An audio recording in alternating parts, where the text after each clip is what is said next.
नमस्ते बिहार, मैं हूं शुभ मिश्रा आपके साथ। चलिए करते हैं बुलेटिन की शुरुआत। शराबबंदी कानून को सख्ती से लागू करने के लिए गोपालगंज में व्यापक तौर पर सर्च ऑपरेशन चलाया जा रहा है। उत्पाद विभाग की टीम सड़कों पर उतरी है और यूपी बिहार की सीमा यानी कि बलथरी चेकपोस्ट पर वाहनों की सख्ती से जांच की जा रही है। तो मुजफ्फरपुर के सीमावर्ती इलाकों में ब्रेथ एनालाइजर मशीन से लोगों की जांच की जा रही है। शराब के खिलाफ चलाए गए इस अभियान में 21 शराब धंधेबाज समेत 81 लोग पकड़े गए। वहीं भारी मात्रा में विदेशी और देशी शराब की भी जब्ती की गई। मद्य निषेध विभाग के निर्देश पर पूर्वी चंपारण, पश्चिमी चंपारण और गोपालगंज की उत्पाद टीम ने संयुक्त अभियान चलाकर कार्रवाई की है। विभागीय निर्देश के आलोक में गोपालगंज में संयुक्त छापामारी की गई है, जिसमें पूर्वी चंपारण और पश्चिम चंपारण की उत्पाद टीमें भी थी। तो यहाँ गोपालगंज ज़िले में जो छापामारी हुई है उसमें 60 जो हैं वो शराब के सेवन करने में लोग गिरफ्तार हुए हैं, जबकि 21 व्यक्तियों को शराब के साथ गिरफ्तार किया गया है। टोटल 81 लोगों की गिरफ्तारी हुई है। आगे की कार्रवाई की जा रही है। और इसी बीच राजधानी रांची से आपको बड़ी खबर बता दें, और मांझी स्कूल में छेड़छाड़ मामले में बड़ी सफलता पुलिस को हाथ लगी है। हथियार लहराने वाले 4 आरोपियों की गिरफ्तारी की जा चुकी है। 10 सितंबर को यह मामला दर्ज कराया गया था। इस पूरे मामले को लेकर एफआईआर दर्ज की गई थी। एक आरोपी अब भी फरार बताया जा रहा है। बता दें कि स्कूल में घुसकर छेड़खानी की घटना को बदमाशों ने अंजाम दिया था। हथियार लहराए थे, शिक्षकों के साथ मारपीट भी की थी। ये शिक्षक दिवस का दिन था जिस दिन ये उत्पात स्कूल में मचाया गया था और मांझी स्कूल में छेड़छाड़ का मामला सामने आया और इसी को लेकर पुलिस के हाथ बड़ी सफलता लगी है। हथियार लहराने वाले 4 आरोपियों की गिरफ्तारी की जा चुकी है, जिनमें से एक आरोपी अब भी फरार बताया जा रहा है। और अगली खबर वैशाली के जंदाहा से, जहां नाबालिग के दुष्कर्म का वीडियो वायरल कर उसे धमकी दी जा रही है।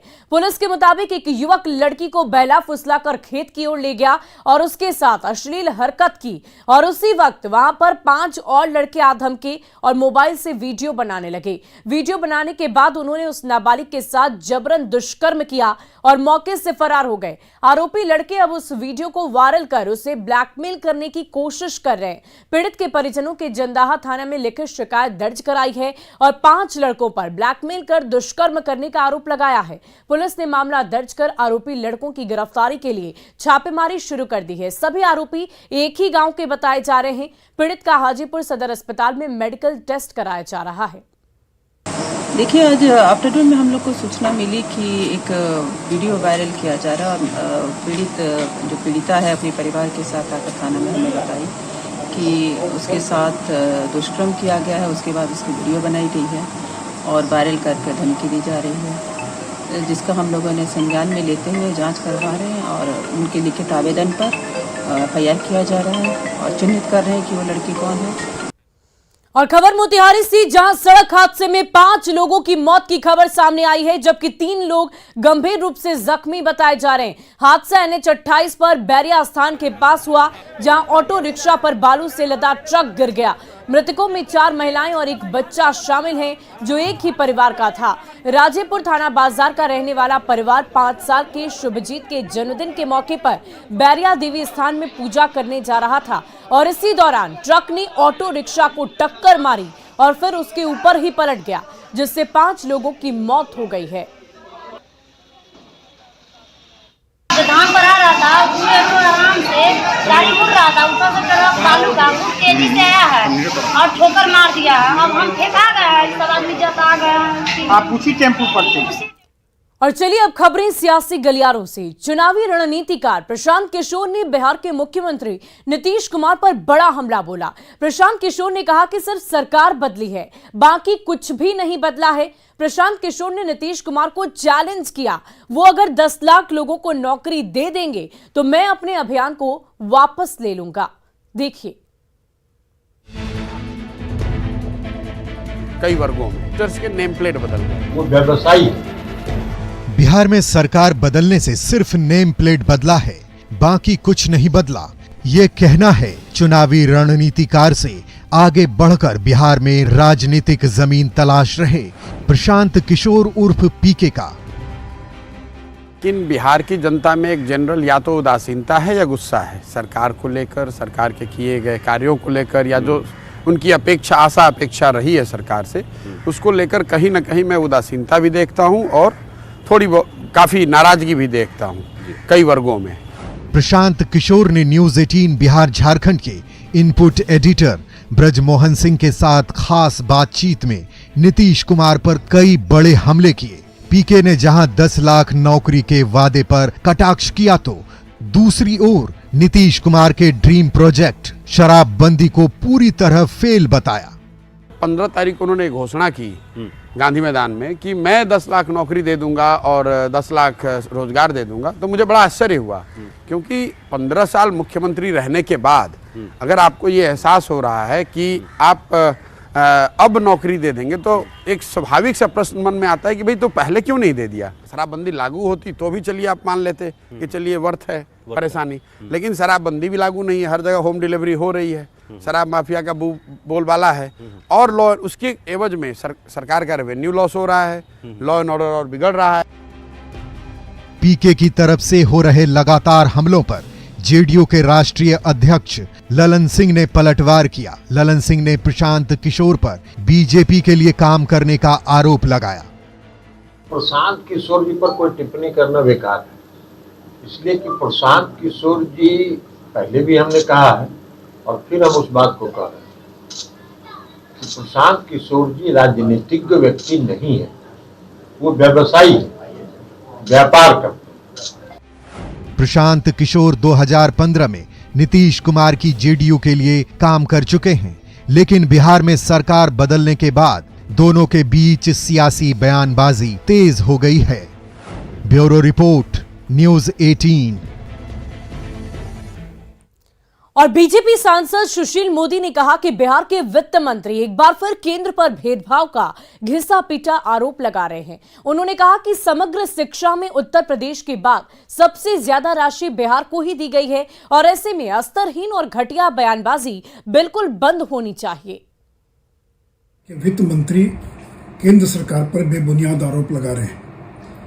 वो पुराना घिसा पिटा रिकॉर्ड चालू हो गया कि केंद्र सरकार भेदभाव कर रही है।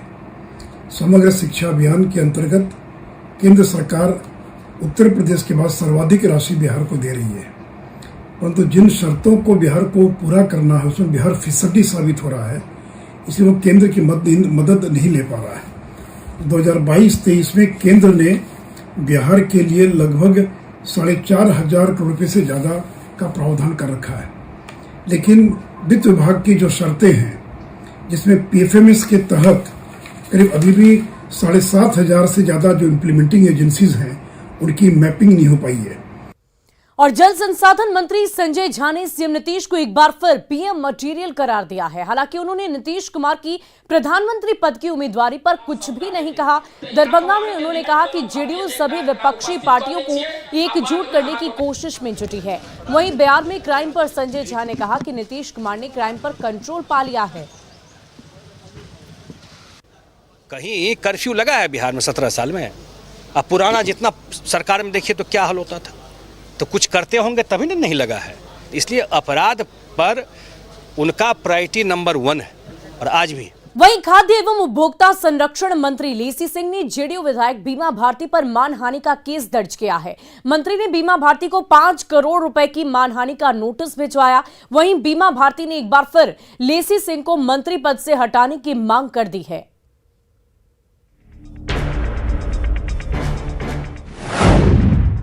जेडीयू की 2 महिला नेताओं के बीच जंग, लेसी सिंह और बीमा भारती में तकरार तेज। बीमा के आरोप पर लेसी का लीगल नोटिस। नोटिस की कॉपी दिखाती ये है रुपौली से जेडीयू की विधायक बीमा भारती। बीमा भारती को मानहानि का नोटिस मिला है। नोटिस भी कोई 1-2 लाख रुपए का नहीं बल्कि 5 करोड़ का। ये नोटिस किसी और ने नहीं बल्कि जेडीयू की ही महिला नेता और बिहार की खाद्य एवं उपभोक्ता संरक्षण मंत्री लेसी सिंह ने भेजा है। नोटिस आने के बाद हमको बोलना था कि जब नोटिस सब उन्होंने भेज दिया मेरे क्या ऊपर, चीज़ का नोटिस है? नोटिस मानहानि का दवा ठोकी है 5 करोड़ का, कि मेरा क्षति हुआ है 5 करोड़, तो उस पर नोटिस भेजने का काम की है। तो इसलिए हम अपने वकील के माध्यम से हम भी कानूनी रूप से नोटिस उनके भेजवाने का काम करेंगे। लेसी सिंह के नोटिस से नाराज बीमा भारती ने एक बार फिर से लेसी सिंह को मंत्री पद से हटाने की मांग की है। बीमा भारती ने कहा कि मंत्री लेसी सिंह पर मर्डर का आरोप है, ऐसे में केस डाइवर्ट करने को लेकर मंत्री ने नोटिस भिजवाया है। एक ही मांग है कि जो गलत है उसको जो है कि मंत्री पद से इस्तीफा दिलवाने का काम करे।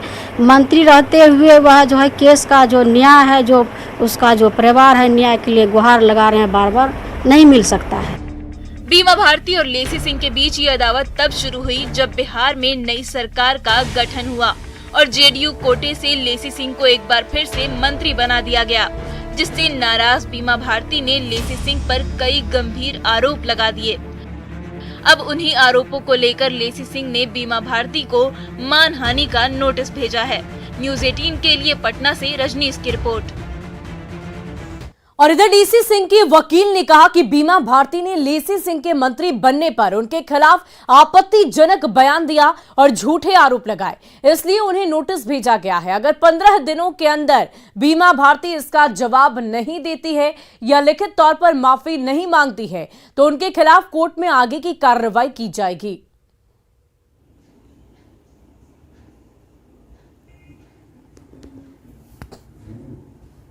जो 5 करोड़ रुपया का दावा पेश किया है, तो यदि वो नहीं मानती हैं, क्षमा नहीं मांगती हैं, तो हम लोग उनके विरुद्ध सक्षम न्यायालय में उनके विरुद्ध मानहानि का वाद प्रस्तुत करेंगे।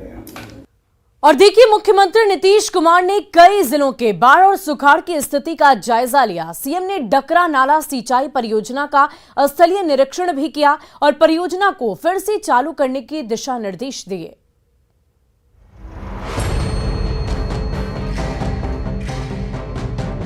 कहीं बाढ़ तो कहीं सुखाड़, कहीं पानी ही पानी तो कहीं पानी ना होने से परेशानी, यही है बिहार का हाल। इसी हाल और हालात को जानने के लिए पटना से बाहर निकले बिहार के मुख्यमंत्री नीतीश कुमार। नीतीश कुमार ने कई जिलों के बाढ़ और सुखाड़ की स्थिति का जायजा लिया। मुख्यमंत्री ने हवाई सर्वेक्षण कर नालंदा, शेखपुरा, लखीसराय, जमुई, मुंगेर, बांका, भागलपुर, खगड़िया और समस्तीपुर जिले में हुई कम बारिश के कारण उत्पन्न स्थिति का जायजा लिया और अधिकारियों को जरूरी निर्देश दिए। मुख्यमंत्री जी आज 5 जिलों के हवाई सर्वेक्षण में निकले हुए हैं और उसी दरमियान मुंगेर आए थे कुछ देर के लिए, और इस दरमियान उन्होंने देखी समीक्षा किया कि किस किस प्रखंड में वर्षा की स्थिति क्या है। सीएम ने मुंगेर के डकरा नाला सिंचाई परियोजना का स्थलीय निरीक्षण किया और परियोजना को फिर से चालू करने का निर्देश दिया। डकरा नाला पंप नहर परियोजना 1982 में शुरू की गई थी, जिससे मुंगेर और लखीसराय के 1200 एकड़ में सिंचाई होगी।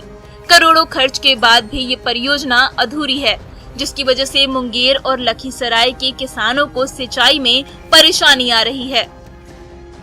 डकरा नाला पंप नहर परियोजना जैसी कई योजनाएं आज खस्ता हाल में हैं। इनके ठीक हो जाने से कम उन इलाकों के किसानों की परेशानी एक हद तक कम हो जाएगी। न्यूज़ 18 के लिए मुंगेर से अरुण के साथ ब्यूरो रिपोर्ट।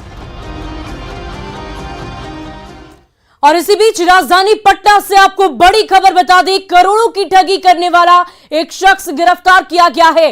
राकेश सैनी, मुंबई की सांता क्रूज से उसे गिरफ्तार किया गया। दरअसल प्रॉपर्टी बेचने के नाम पर ठगी करने का आरोप राकेश पर था। 2017 में राकेश पर यह पूरा मामला दर्ज किया गया। करोड़ों की ठगी कर यह फरार हो गया था और पुलिस ने आखिरकार इसे गिरफ्तार कर ही लिया। पटना लाया गया और राकेश सैनी को गिरफ्तार कर लिया गया है। कौशल्या स्ट्रीट में प्रॉपर्टी डीलर का कार्यालय उसने खोला और राजधानी के कई लोगों को मुंबई में प्रॉपर्टी देने के नाम पर उनसे करोड़ों की ठगी की और फिर ठगी कर वो फरार हो गया था। इलेक्ट्रॉनिक सर्विलांस के आधार पर मुंबई में छापेमारी कर मुंबई पुलिस के सहयोग से इसे गिरफ्तार कर लिया गया है और पटना पुलिस इसे लेकर मुंबई से पटना आ गई है। तो ये बड़ी खबर आपको राजधानी पटना से बता रहे हैं, जहां राकेश की गिरफ्तारी हो चुकी है। और पटना सिटी के तख्त श्री हरमंदिर जी पटना साहिब में भेंट किए गए लगभग 5 करोड़ की बेशकीमती हीरे जेवरात और सोने से बने सामानों के असली नकली होने के मामले में तख्त श्री हरमंदिर जी पटना साहिब के पंच प्यारों ने मैराथन बैठक कर मामले में निवर्तमान जत्थेदार ज्ञानी रंजीत सिंह गोहारे ए मस्कीन को तनखैया घोषित कर दिया है। वहीं पंच प्यारों ने दानकर्ता पंजाब के करतारपुर निवासी डॉक्टर गुरविंदर सिंह सामरा को मना किए जाने के बाद भी मीडिया में बयान देने और तख्त श्री हरमंदिर जी पटना साहिब की गरिमा को ठेस पहुंचाने पर एक अखंड पाठ, 1100 का कड़ाह प्रसाद और 3 दिनों तक बर्तन और जूता घर में सेवा करने का हुक्म जारी किया। रविवार को अपना पक्ष रखने के लिए निवर्तमान जत्थेदार ज्ञानी रंजीत सिंह गोहारे मस्कीन को दानकर्ता पंजाब के करतारपुर निवासी डॉक्टर गुरविंदर सिंह सामरा के बड़े पुत्र हरमनदीप सिंह सामरा तख्त श्री हरमंदिर जी पहुंचकर अपनी उपस्थिति दर्ज कराई। डॉक्टर सामरा अस्वस्थ होने की वजह से तख्त श्री हरमंदिर नहीं पहुंच सके।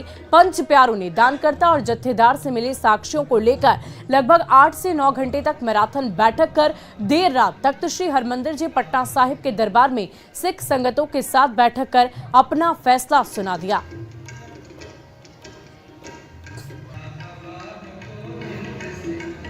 और मधेपुरा में उत्पाद एवं मद्य निषेध विभाग ने विशेष छापेमारी अभियान के तहत शराब पीने और उसके कारोबार से जुड़े 111 लोगों की गिरफ्तारी की है। इनमें 11 लोग शराब कारोबारी हैं, जबकि 100 की गिरफ्तारी शराब पीने के आरोप में की गई है। छापेमारी में पुलिस ने 95 लीटर शराब भी बरामद की, जबकि 144 लीटर जावा महुआ को नष्ट किया गया। गिरफ्तार सभी आरोपियों के खिलाफ केस दर्ज कर उन्हें जेल भेजने की तैयारी की जा रही है।